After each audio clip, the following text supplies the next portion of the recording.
de la vanne, je l'assume. D'ailleurs, une deuxième vanne au sein de celle, enfin entre les deux, tu me dis c'est un petit peu. Ah bah oui. Ah forcément. Ça, voilà.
Putain, ce qu'elle est longue cette chanson.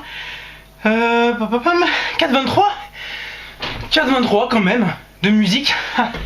Voilà, comment dirais-je. Attendez, bougez pas. Voilà, c'est bon. Je crois que c'est la Rhythm of the Night la plus longue, hein, que j'ai jamais vue, hein, en tout cas, ça c'est sûr. Voilà, on n'est pas dans on n'est pas dans de la comédie, on n'est pas dans du faux, hein. On est dans la réalité, voilà. Oula putain.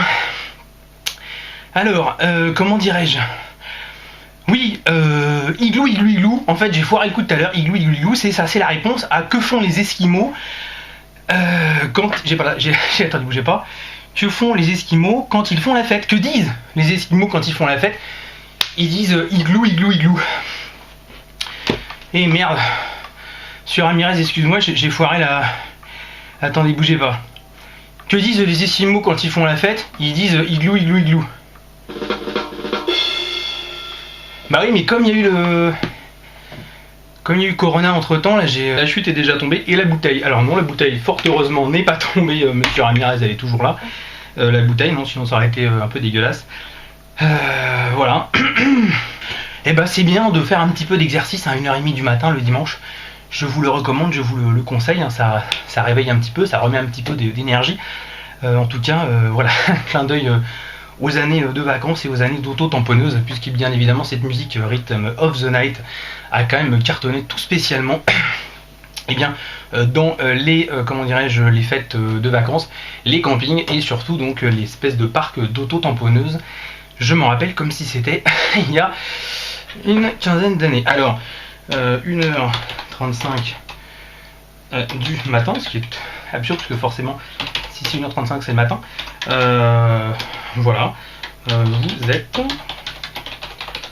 toujours, oh là, toujours les bienvenus, parce que c'est vrai que j'ai quand même pas écrit grand chose moi, les bienvenus, si votre, voilà, si votre soirée est pourrie, voilà. Obama ou Mitt Romney, ah bah ça je l'avais déjà, on avait déjà parlé hein, de ce choix là mardi. J'avais dit que je n'étais pas spécialement... excusez-moi, un petit peu d'eau, ça fait du bien. J'avais dit que j'étais pas spécialement, en tout cas, politique. Encore moins politique américaine. Je vote Coluche. Pierrot, je me rallie... bah, quoi dire? Quoi dire si ce n'est que Coluche... il y a rien à dire. Je veux dire, bon... Coluche, je veux dire, bon... voilà, quoi. Coluche c'est un mec, voilà, Coluche c'est un mec quand même Coluche qui, bon, je veux dire, bon, il est parti trop tôt déjà, et voilà, bon, ouais, je m'imite pas bien Coluche, mais j'aime bien le faire.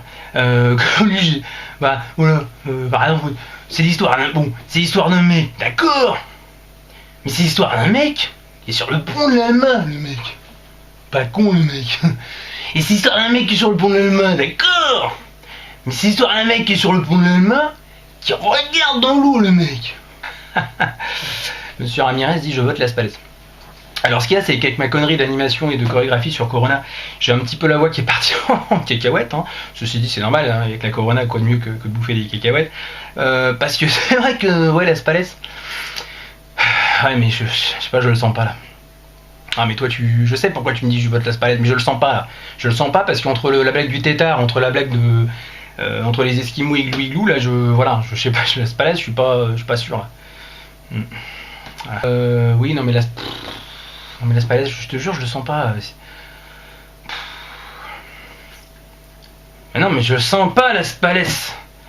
D'habitude je le fais beaucoup mieux, mais là en plus la voix va être déformée avec l'ordinateur, vous allez pas le reconnaître. Tu vois, je savais qu'il fallait pas que je le fasse, putain je le savais. T'as 10 personnes dans 3 minutes, on tombe à 2 là. Ah tiens Jean-Daniel, salut, moi je fais...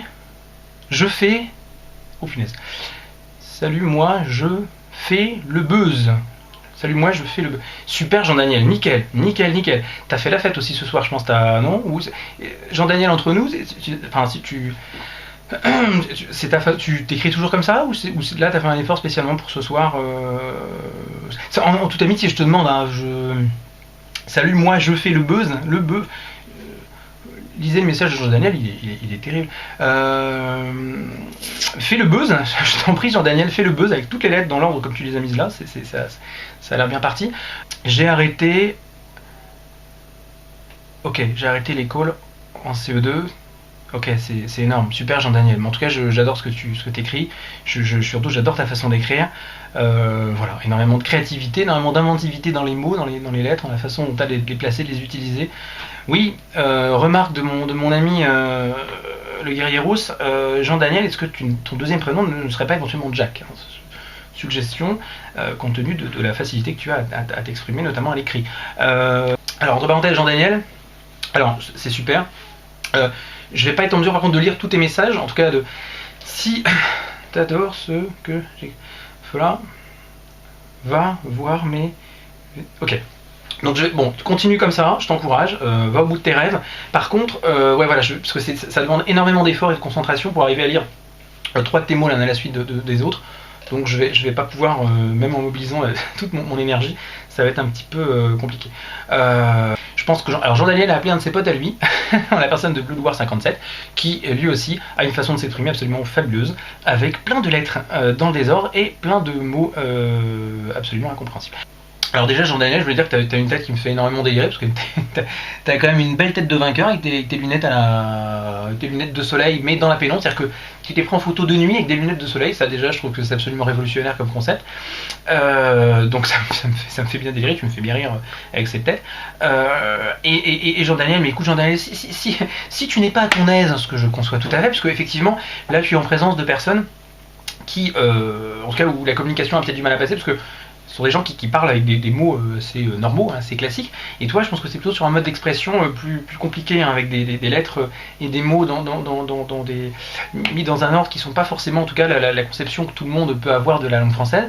Donc c'est sûr que Jean-Daniel, tu vas t'emmerder, parce qu'on va pas réussir à établir une communication suffisamment énergique et suffisamment, en tout cas... dynamique entre nous, hein. On a envie d'échanger, on a envie de communiquer avec toi, surtout avec ta jolie petite tête là comme ça, on se dit ça, c'est quelqu'un au demeurant forcément de sympathique, mais le problème c'est qu'avec la façon dont tu as parlé, on a du mal à adhérer à ce que tu on comprend pas en fait, on comprend pas ce que tu veux nous dire. On sent que tu veux communiquer, on sent que tu veux dire des trucs, on sent que tu veux participer, ça part d'une bonne intention, mais malheureusement on a du mal à adhérer, on a du mal à accrocher à ce que tu dis. Donc effectivement, Pierrot a raison, hein, à la limite, si tu veux plutôt garder le silence, Jean-Daniel, on ne te jugera pas, tu peux le faire. Voilà. Pourquoi je dois me taire? C'est extraordinaire, Jean-Daniel. C'est super. T'as pensé écrire un livre, faire une... comment dirais-je, pour parler un petit peu de ce problème que tu as, pour voir si tu peux, éventuellement si des gens peuvent t'aider peut-être, ou des amis, des proches, non, parce que c'est... Non mais bon, là, à la limite, on n'est pas obligé d'interagir, je peux obligé de lire tes messages, t'es pas obligé de me regarder non plus, mais je pense à ta vie quotidienne, tous les jours, ça doit être assez compliqué, par contre, effectivement, ne serait-ce que je sais pas, pour aller acheter une baguette, demander ton... ça te fait des Ray-Ban. Ouais, je suis pas sûr que ce soit des Ray-Ban qu'il est Jean-Daniel. Mais en tout cas, il a des belles lunettes de mouche, hein, ça lui fait une tête sympathique. Marie-Sergi, salut, t'es qui? Alors bon, des gens qui arrivent comme ça sur cette webcam. Alors Marie-Sergi, écoute, pour te répondre... Oh, dis donc, un message de Jean-Daniel que j'arrive presque à déchiffrer tout de suite. Je m'appelle pas Rémi. Ben non, mais personne t'a appelé Rémi, Jean-Daniel. Écoute, en tout cas pas ici. Personne t'a appelé Rémi, je ne sais pas. Peut-être que tu as envie de t'appeler Rémi. Peut-être que tu n'as pas de famille. Rémi, je sais pas. Tu t'appelles pas Rémi. Ben non. Moi, je pensais que tu t'appelais Jean-Daniel. Je suis un peu con, je pense, mais à minute, tu devrais surtaxer les messages par SMS. Oui. Alors. Très bon, vous dit Ramirez. Ce qu'on va faire, c'est que, en fait, les messages, en tout cas de Marie-Sergi et de Jean-Daniel, vont effectivement faire l'objet d'une surtaxe, puisque ce sont des SMS. Très bonne remarque de Blue Ramirez, qui en tout cas relance un petit peu la dynamique. Alors, Boulevard 57 qui me dit: tu en penses quoi de Apple?